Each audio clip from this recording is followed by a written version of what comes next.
بسم الله الرحمن الرحيم. الحمد لله والصلاة والسلام على رسول الله وعلى آله وأصحابه أجمعين ومن تبعهم بإحسان إلى يوم الدين. دوستان عزیز، بینندگان گرامی، السلام علیکم و رحمت الله و برکاته. ما در رابطه به شگفتی های آفرینش خداوند صحبت میکنیم که خداوند متعال در این جهان مخلوقات خیلی زیاد را آفریده است و هر مخلوقی از مخلوقات خداوند دارای عجایب و غرایبی هست که خداوند متعال در این مخلوقش چه نوع سیستم آفریده است، چه نوع طبیعت داده است، چه نوع چهره برایش داده است. هر حالتی از همین حالات در مخلوقات خداوند دارای مکسی هست که ما در او مکس بکنیم، در او تدبر بکنیم تا خالق این مخلوق زیبا را بشناسیم. ببینین خداوند متعال یک مخلوق را آفریده است. اول در چهره ظاهری از او اگر ما باندیشیم، دوم در سیستم داخلی از او باندیشیم، سوم در طبیعت و فطرت این مخلوق باندیشیم، هر یکی امین سه حالت ما را به خالق این مخلوق زیبا میرساند. پس از شگفتی های آفرینش خداوند متعال. امروز یکی از همین سه بعد خدمت شما عرض میکنیم دوستان. همین سه بعد که هر مخلوق خداوند دارای سه بعد است. یک بعدش بعد چی است؟ بعد ظاهری هست. بعد ظاهری هر مخلوق خداوند. دومش بعد چیز؟ بعد درونی همون چی است؟ همون مخلوق است، یا مثلا سیستم درونی این مخلوق. و سومش بعد فطری یا طبیعت چیز؟ طبیعت یا سرشت همین مخلوق است. پس هر مخلوق، خصوصا مخلوقات زنده، سه بعد دارد. مخلوقات زنده خداوند سه بعد دارد: بعد ظاهری، بعد درونی یا بعد فطری. این سه حالت هر مخلوق از مخلوقات زنده خداوند دارد. مثلا ببینید یکی از مخلوقات خداوند انسان هست. ما انسان ها هستیم. ما انسان ها در همین سه بعد خیلی تفاوت های داریم. در همین سه بعد خیلی تفاوت های داریم.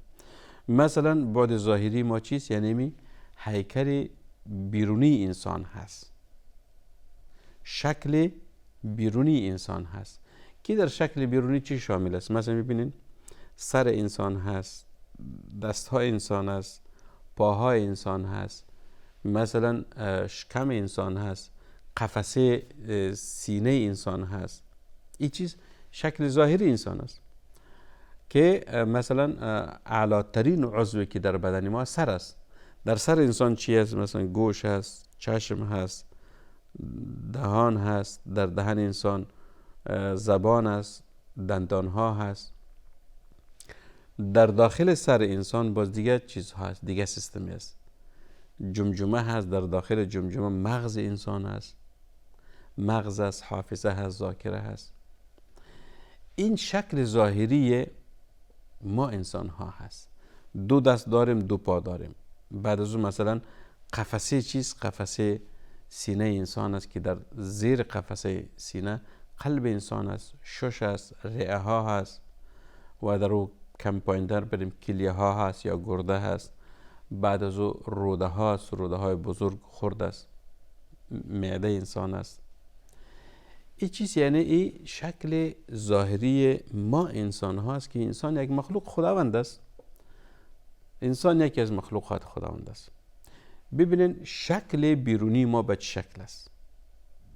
اگر شما همین شکل بیرونی انسان تصور بکنین که اگر پوست از انسان دور شد، همین شکل بیرونی انسان یا شکل ظاهری انسان، همه انسان ها یک چیز هستن. همین پوست از انسان دور کنین چی است؟ بعد از او گوشت است و رگ ها هست و هیکل عظمی هست همه انسان یک چیز است. شاید یک انسان سیاه پوست باشد، سفید پوست باشد، خوش چهره باشد یا چهره خوب نداشته باشد، ولی وقتی که همین چهره را از انسان دور کردین دیگه همه انسان یک چیز شد. گوشت است، استخوان است و خون است و دیگه چیز اعضاست. پس انسان ها که یکی از مخلوق خداوند است، در چهره بیرونی، در چهره ظاهری با هم متفاوت هست. یکی سفید پوست است، یکی سیاه پوست است. یکی خوش چهره است، یکی چهره خوب ندارد. این چیز یعنی سیستم بیرونی انسان است و انسان یکی از مخلوق خداوند است. دوم دوستا، بعد درونی یا سیستم داخلی مخلوقات خداوند، که انسان یکی از مخلوق خداوند است. در درون انسان اگر ببینین او یک جهان دیگری هست. درون انسان یک جهان دیگری هست. مثلا ببینین درون انسان چیز، اگر از سر آغاز بکنیم، از سر، در داخل سر انسان یا جمجمه انسان چیست؟ مغز است. اگر شکل مغز انسان رو ببینین که خدا او رو به چی شکل آفریده هست، چه نوع سیستم از دو، سیستم های برقی، سیستم های مثلا عصبی، سیستم های حافظه و ذاکره در مغز انسان هست. سیستم های تماس با سیستم عصبی وجود انسان که او با مغز ارتباط دارد و اکسیژن رساندن چی به مغز انسان، خون رسیدن، این یک جهان دیگر است. اگر انسان بپیچد شاید انسان نتواند که حقیقت این نظام الهی را درک بکند. خیلی مشکل است. این تنها مغز است. حتی علما امروز میگوین، دانشمندان، خداوند ذاکره و مغز انسان به شکل آفریده است که هر قدر از او استفاده شود او وسیع‌تر می شود، حدود ندارد، پایان ندارد. اگر شما دیده باشین در دنیا وقتی که انسان ها یک چیز را می سازن، خصوصا در سیستم های کامپیوتر هست، موبایل از دیگه است، اونجا یک نوع ذاکره هست، حافظه هست که یک حدود معینی دارد. وقتی که این معلومات در همون ذاکره گذاشته شد، بعد از او پر می شود و گنجایش حفظ بیشتر ندارد. اگر وقتی که او پر شد و به حد نهایی رسید، اگر هر قدر کوشش کنیم که معلومات بیشتری بتیم، امکان حفظ معلومات بیشتر ندارد. ولی خداوند سیستم ذاکره انسان ها را به شکلی آفریده است که هر قدر ما در او معلومات جدید درج بکنیم، داخل بکنیم، او وسیع‌تر شده می رود. لذا ما در امت اسلامی علمای داریم، علمای خیلی بزرگی داریم که اونها چه نوع خدمات به این بشر تقدیم نمودن. خداوند چه نوع حفظ و ذاکره برشان داده بود که انسان تعجب می کند.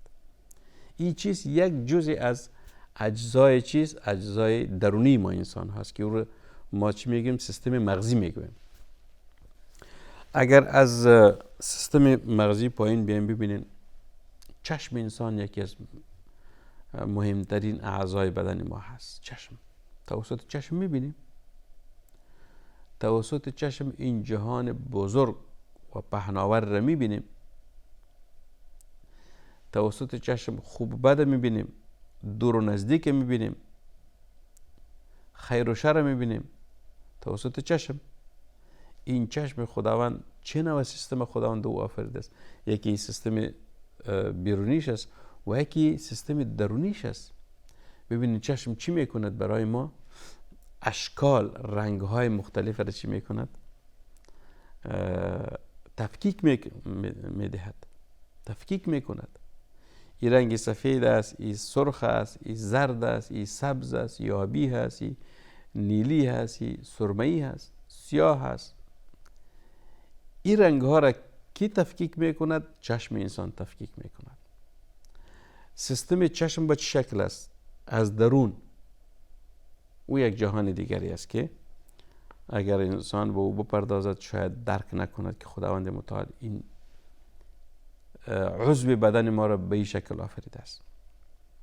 بینی انسان است، توسط بینی ما تنفس میکنیم و سیستم بویایی را چی میکنیم؟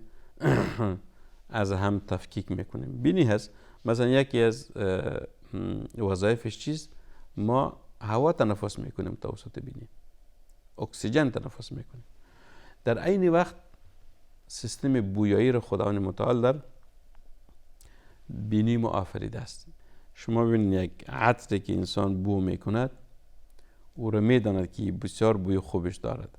حتی همین عطرهایی که ما انسان ها استفاده میکنیم شاید یک نوع عطر است که برای ما خوشایند باشد ولی به شخص دیگر خوشایند نباشد. برای ما بویش چی است؟ یعنی مناسب است، خوب است، ولی شخص دیگر به او حساسیت دارد. این سیستم بویایی را خداوند متعال در چی؟ در سیستم درونی بینی ما چی کرده است؟ آفریده است. بعد از ببینیم مثلا دهن انسان است، در دهن انسان زبان هست. این زبان است که خداوند متعال را به چی او یک جهان دیگر است. زبان یک توته گوشتی هست ولی توسط زبان ما چی میکنیم؟ صحبت میکنیم. اگر زبان در دهن نباشد صحبت کرده نمیتوانیم. این زبان است که چی میکند؟ خداوند متعال در سیستم درونی از چی را آفریده است؟ ببینید یک نوع آب دهن ما میگویم. آب آفریده است که زبان همیشه تر باشد و در نتیجه تر بودن زبان حرکت میکند. صحبت خیلی ما راحت تر میکنیم. بعضی اوقات وقتی که انسان صحبت طولانی میکند زبانش خشک میشود. یا مثلا یک انسان در حالت خوف باشد میگه زبانش خشکی میکند، زبانش خشک شد، استاد میشود، صحبت کرده نمیتواند. این چیز خداوند سیستم درونی زبان به شکل آفریده است. و این آب از کجا می آید؟ در این وقت مثلا وقتی که ما غذا میخوریم این زبان چی نوع فعالیت میکند؟ این غذا را در دهن ما چی میکند؟ در حرکت می آورد. و این لقمه که در دهن ما هست خداوند متعال توسط آبی که در دهن ما هست او را چی میکند؟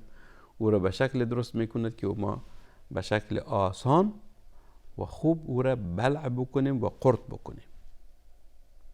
این زبان هست.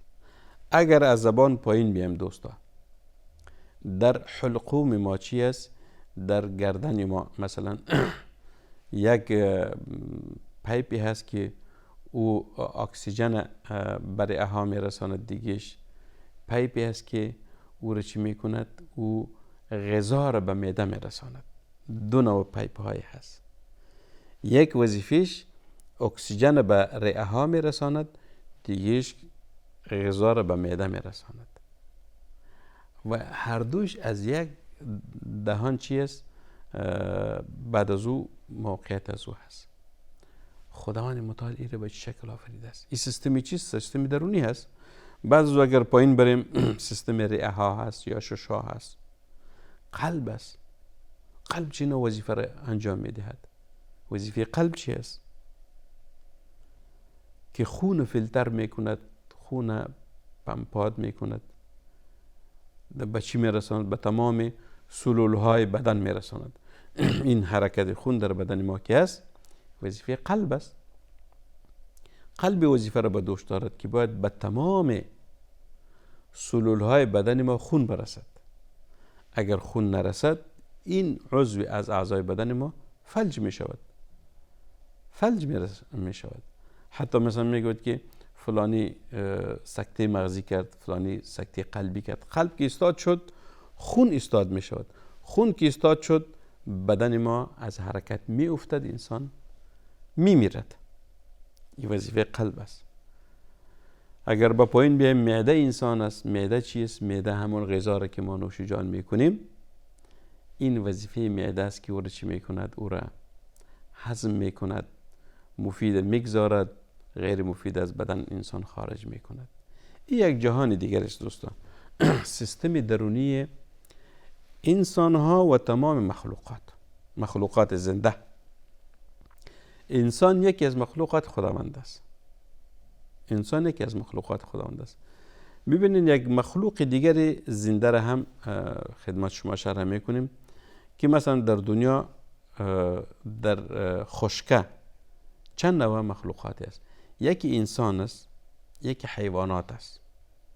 حیوانات چی میکند؟ حیوانات مثلا گاو هست، اسب هست، شتر هست، فیل هست، شیر هست، پلنگ هست، ببر هست.